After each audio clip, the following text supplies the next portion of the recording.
Welcome to Greenable Woodbridge.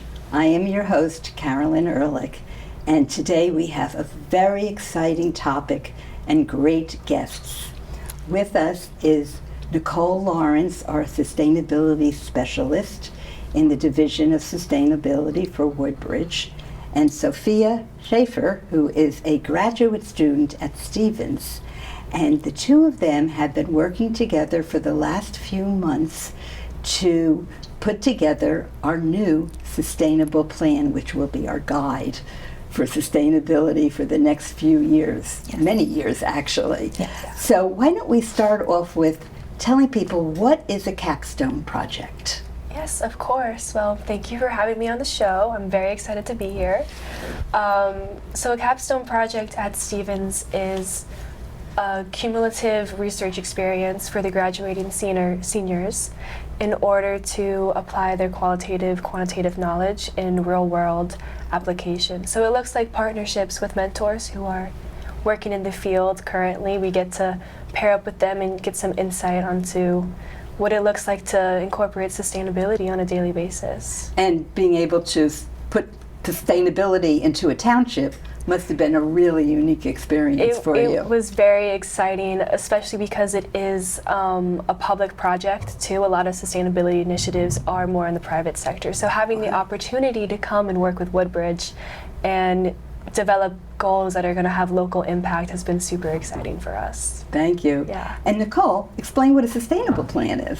A plan is basically a guideline for any type of entity, whether it's a municipality like us, a business, a school, nonprofit organization, and it just essentially helps provide a guideline for how they want to approach sustainable development, and it helps to create strategies and a plan forward on how they can achieve that goal. That's not only going to work for what they have going on today, in today's day and age, but also for future generations, which is equally as important. Perfect. Good. Now, okay, so let's get into the plan. Absolutely. The first thing in the plan was you picked out, you saw what our strengths were, but you saw what our weaknesses were, and you saw what our challenges were, and what our opportunities were. So let's talk about that a little bit. Yeah, so we were able to do a SWOT analysis: strength, weakness, opportunities, threats.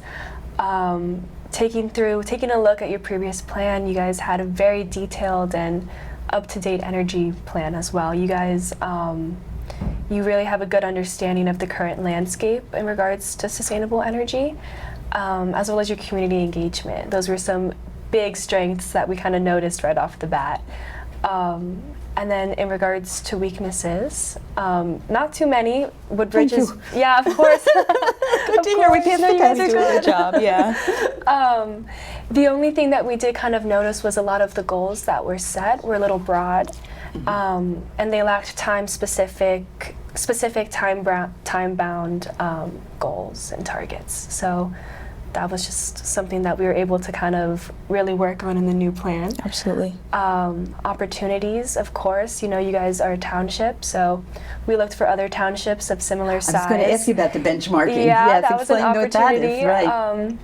So we looked for towns that were of similar size and population density, because sustainability is global, so everyone's going to be combating it and wherever they are in different places. So taking a look at what other people are doing to find things that Woodbridge can incorporate was a major opportunity that we found through the project. Absolutely.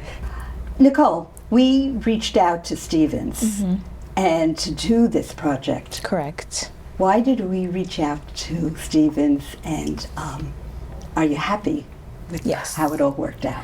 Right, so as you remember, I came on the team about a year ago, and one of the first things we talked about was looking at updating the sustainability plan.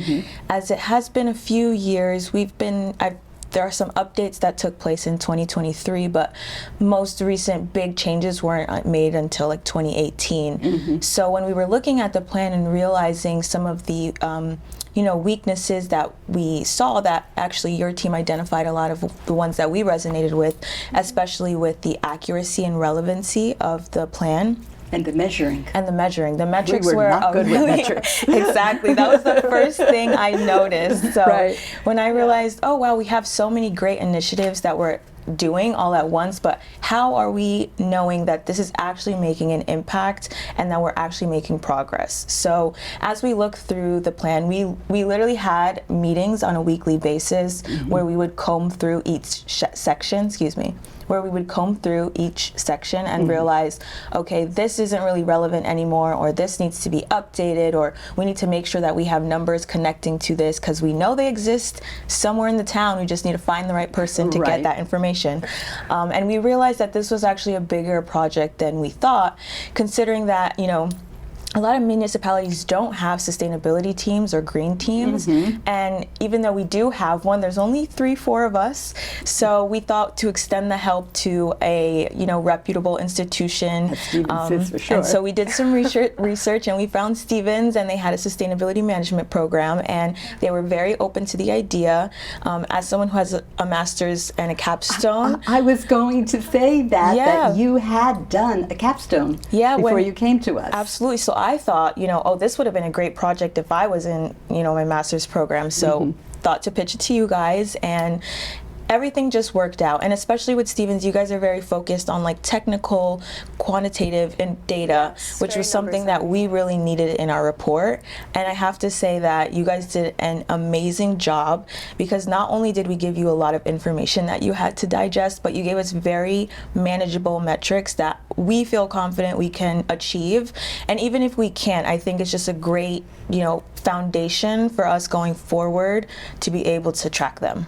So yeah, you guys did a great job. Thank you for coming to us with the project. Yeah, it was super exciting. Definitely something Stevens You would clearly found one of our big weaknesses and offered a fix. Yes. So it's definitely going to be great, because it's going to guide us and some of these goals, we'll talk about them in a minute, but go out to like 2040 or 2050. Yes. They're very long term. Yes. So let's back up a minute and talk about, you used the capital S, capital M, capital A, capital R, and capital T, SMART, to talk about what a good goal should have.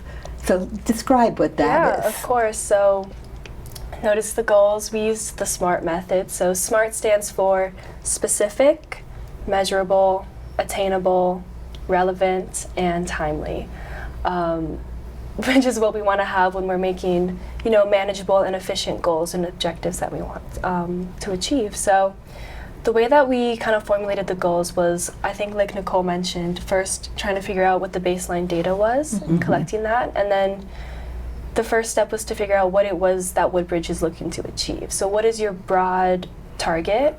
Set a baseline target goal of 2040, which I think in sustainability, we want to plan for the long term, and you need the long term to get there. You need the long term, and you need the short term to get to the long term, which is why, part of that is the little incremental goals that we have spanning forward. So a baseline of 2024, target goal of 2040, with incremental target goals as well for 2027 and 2030 as well. That all kind of lead up to what we want to achieve by 2040. An easy example of that, I think probably the easiest one, is our bike share program. Yes. So our bike share program has been doing tremendous over the past, it's our 5th year now doing this free program. And I would say, so on average, we have about 1,300 unique users registered on the platform, and then we average about 1,000 rides per year. And with working with the team, they set a goal for us that by 2027, I believe, which is our 3-year mark, we want to increase overall ridership and just engagement by 20%, which is about 200 more rides per year. Yeah, that's a lot. That is a lot, but when we think about the strategies they proposed, it was either to increase the number of rides that existing users are taking. So let's say they take only one ride per year. We want to try and push them to take 2 rides per year. Or we can try and, use our campaigning and education that we always do to engage more people to want to sign up and Right. participate in the program. Right. So they helped us kind of identify that and push for goals on how we can actually make sure that it's, manageable. Yeah, and on part of that too is making sure that when you're picking the bike share locations, you're putting it next to public transportation options, just to increase the continuity of bike share functionality for transportation. And also Yeah. by where there are trails. Exactly. One of our most popular bike spots is by the Greenway. Yes. And East William. so Yep. it's, and that's part of it. You can encourage people to bike to work and bike for fun. Yeah. And that's how you expand it as people think of the different opportunities on it. Yeah. Now, there were 8 initiatives, am I right? In this? Yes. Yes. And originally there were 6. The old plan had 6 initiatives, and we added 2 more. So just to quickly run through them, we have transportation, green buildings and energy, waste management. We have one specifically for water management, open spaces. We also have one on local economy and community. And then the 2 additional ones that we added were on climate resilience, which was a really big one. That is I important. think we were contemplating if we wanted to incorporate it in each of the initiatives, but it was just such a big material topic, and Right. material just meaning very impactful to the community, that we made it its own section. And then another one titled Sustainability and the Arts, which is just so amazing because sustainability really is so intersectional. And even though a lot of the art programs that we engage in are part of the community, it's still something that we felt needed to be separate because we tackle so many things in this community, so many events that we plan, that we just wanted to make it a separate initiative. Yep. We just this past weekend had the arts train. Yes. Which in its essence, it encourages people to take the train, and it connects the train stations in Rahway, Avenel, and Woodbridge. Right. Transit was great, gave everybody free rides, and there was music and art all up and down the train path, the rails. So that's the way. Yeah. Our Avenel Theater is also sustainability because that's at a train station, and there's no end to how much we could do with arts and sustainability. I should have shared it with you guys. Did I? A paper it's about a 2-page paper of sustainability in the arts. No, but I would love to read that. Gotta That give sounds that to very you. good, yes. Yeah. And what are some of the other initiatives that you ladies are excited about? Well, one that we finally got kind of organized a bit more is our rain gardens. So our rain gardens is one of the important parts of green infrastructure that we have that helps, manage stormwater runoff in a more natural way, or holistic way rather. And we've have about 11 rain gardens around town, and they're really great, but before we got everything organized, they weren't managed properly, Right. Which poses a risk to them not operating as they should. So we were able to, thanks to the team, and especially Kush, who's been managing this project, leading that project, he was able to find community members, whether it's local businesses or nonprofits or schools, to adopt the rain gardens and take responsibility for twice a year just doing regular maintenance, whether it's like pulling out weeds or just making sure that we need additional plants or things like that. So that's really been a good project we've been doing that is finally off the ground, and now we have a routine with all these Right. people to make sure that they stay updated. But that's only one small piece Oh, absolutely. of the green infrastructure. Yes. Yeah. And there's some new things that we should probably be introducing, like bioswales. Yes, diversity of the green infrastructure techniques. Yeah, because it's great to have multiple, but as well as, diversifying the different techniques is going to get you the most bang for your buck. Yeah. To put it one way. Yeah. And I mean, there's some that you can actually do at a residential level, and those are other things that we really haven't looked at. Yes. And people, if they know that in their backyard there's ponding, they can do something about that. Rainwater collection is also a really big thing, just finding better ways that we can just reuse the resources that we have, because that's really what sustainability is all about. It's just leveraging the natural resources that are more renewable, and even the ones that aren't renewable, just being more responsible about how we consume them. Right. Another topic that we are all very excited about trying to do better in is waste management. And I like the steps that you gave us. Do you remember what they are, either of them? It was like, I think we worked our way up over the years to incremental 100% away, being taken away from the landfill and either recycled, reused. Yes, I have to give credit to Rex Chu for that one. He was the mastermind behind the waste management.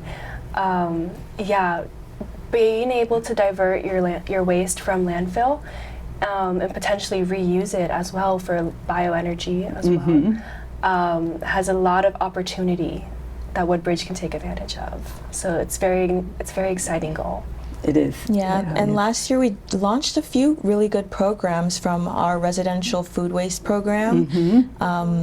That's voluntary for residents to offer to drop off their food waste. They get a bin that they pick up from DPW, and then every week they get to drop it off, and it gets transferred to the core facility in Elizabeth, where it turns into that bioenergy that we just talked about. And let me think. I'm going to think of another program. And okay, got one. So I had lunch today at Not Just Bagels. I'll give them a plug. Go out into the parking lot in the back, and there are a couple of other restaurants out there. So 3 food waste only cans. Amazing. And I was so excited because we should really, and we're trying, that's one of our goals, to have them at every single restaurant. And DPW, our town, will pick, even if you're paying somebody to pick up your garbage regularly, they will pick up the food waste cans if you sign up for that. Which is a great way that I think community engagement kind of goes into play with this as well, like creating flyers and posters to put around the township to educate residents on how to use the food waste bins and how to be, more sustainable. The community engagement part of it really comes into play. Absolutely. Yeah, we do a pretty good job already managing, how much waste we're diverting through recycling and other methods. But I think what your team was able to do is help us quantify that and set targets. So for example, I don't know off the top of my head, but it was like aim to reduce that municipal tonnage waste by like 30%. So now what we can do going forward is once we get those numbers from DPW, our division can now see, okay guys, we've reduced it by 10 when our goal was 15, let's say. How can we make sure that next year we are closer to our goal? So that's really where a lot of their work was really helpful for us. Especially, and also the more we divert, the more funding we get as a result of that municipal tonnage grant. So it's definitely incentivizing us to try and do better when it comes to managing our waste.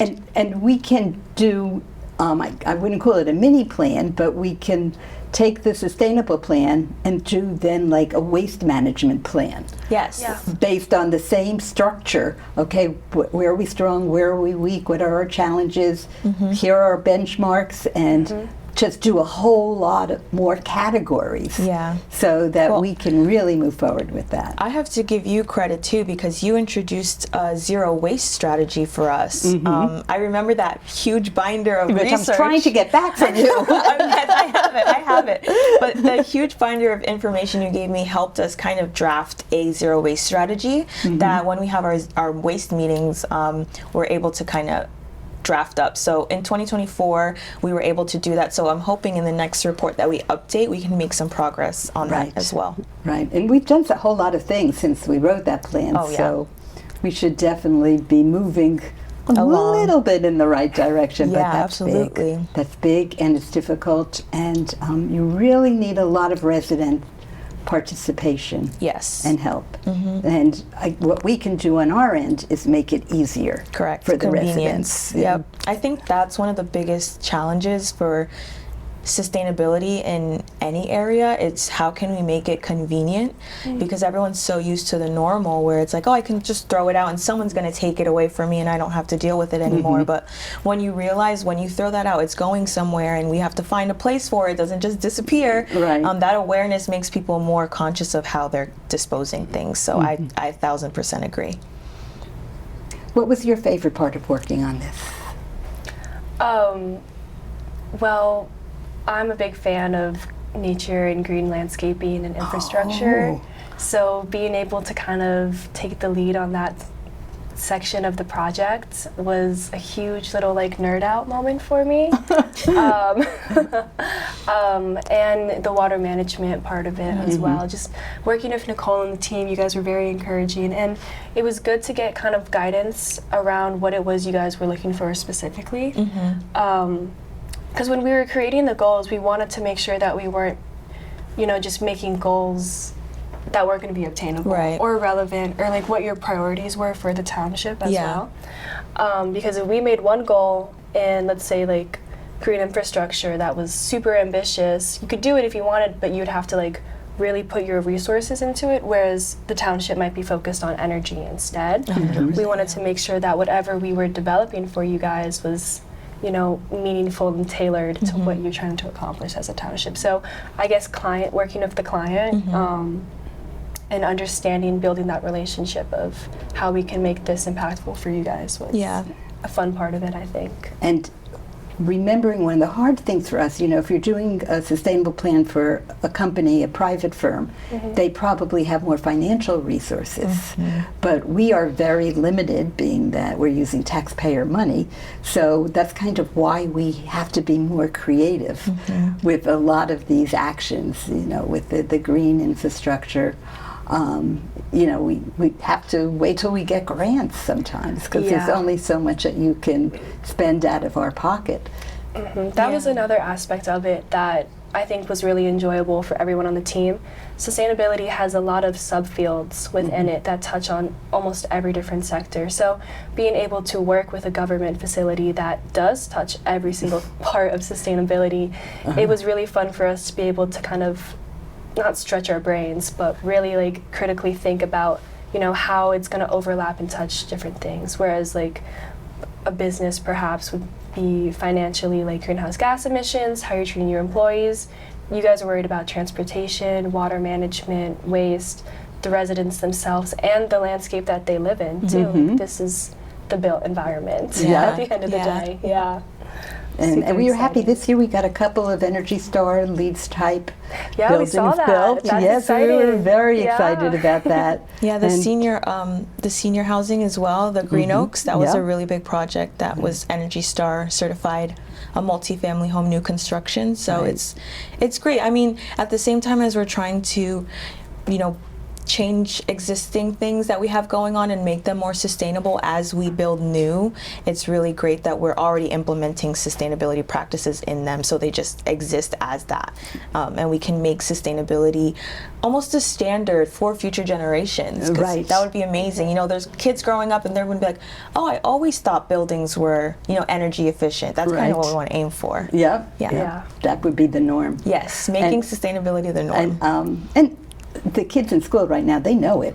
They're very aware the kids of it. Love it. They want we need to get them more involved. So we're thinking of doing a duplicate of this, a capstone for some high school students this summer. So we'll see. We'll let you know how that goes. But we're pretty excited about that. So we only have a couple of minutes left.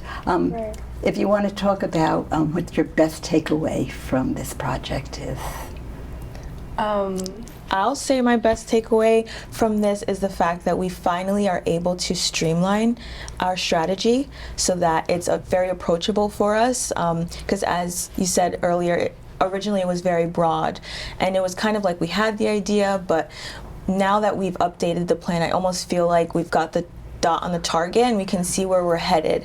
So I definitely feel as a team we're more confident in being able to achieve everything that we have, and then on top of that we finally have measurable and attainable and relevant metrics that we can track against them.